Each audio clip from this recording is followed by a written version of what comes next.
It's now time for Your Money. We're joined by Nate Kreinbrink, financial advisor at NelsonCorp Wealth Management. Welcome back, Nate. Appreciate you having me again.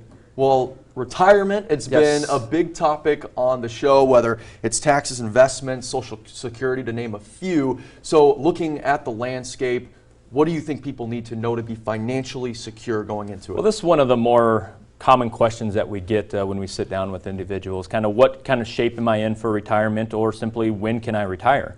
And people think it's just a simple answer saying, okay, this is what I have, this is what I need. Am I able to do that? Well, we all know in the financial world that there's a lot of complexities that kind of come into it. So how do you really measure that instance to say, okay, is someone really able to make that decision?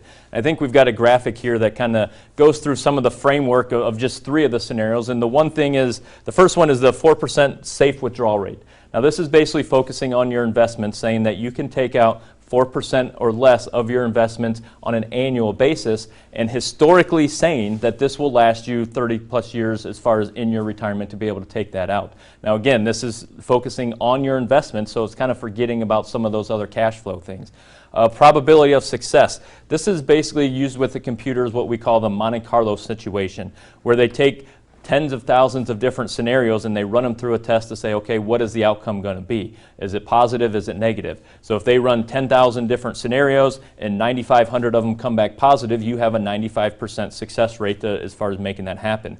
The only downside with this one is that it's really not looking at the magnitude of either success or failure. So are we short by $1 or are we short by $500,000? That's a big difference, but it really doesn't take that into consideration when it does those outputs. And then the last one is simply funded status. So this is looking at the net present value, but it's also taken into context your longevity. How long are we actually going to live, or how long do we need these assets to last over our lifetime? Bringing that all together and basically giving us a funded status. Now for probability of success and funded status, the higher that percentage to 100 or above, the better off we're going to be. So three different scenarios, kind of all focusing on different aspects of the overall retirement. So lots of options, lots of nuances to those options. So what should viewers know as they consider? Well, I think really just understanding exactly which aspects are more prevalent throughout your retirement planning.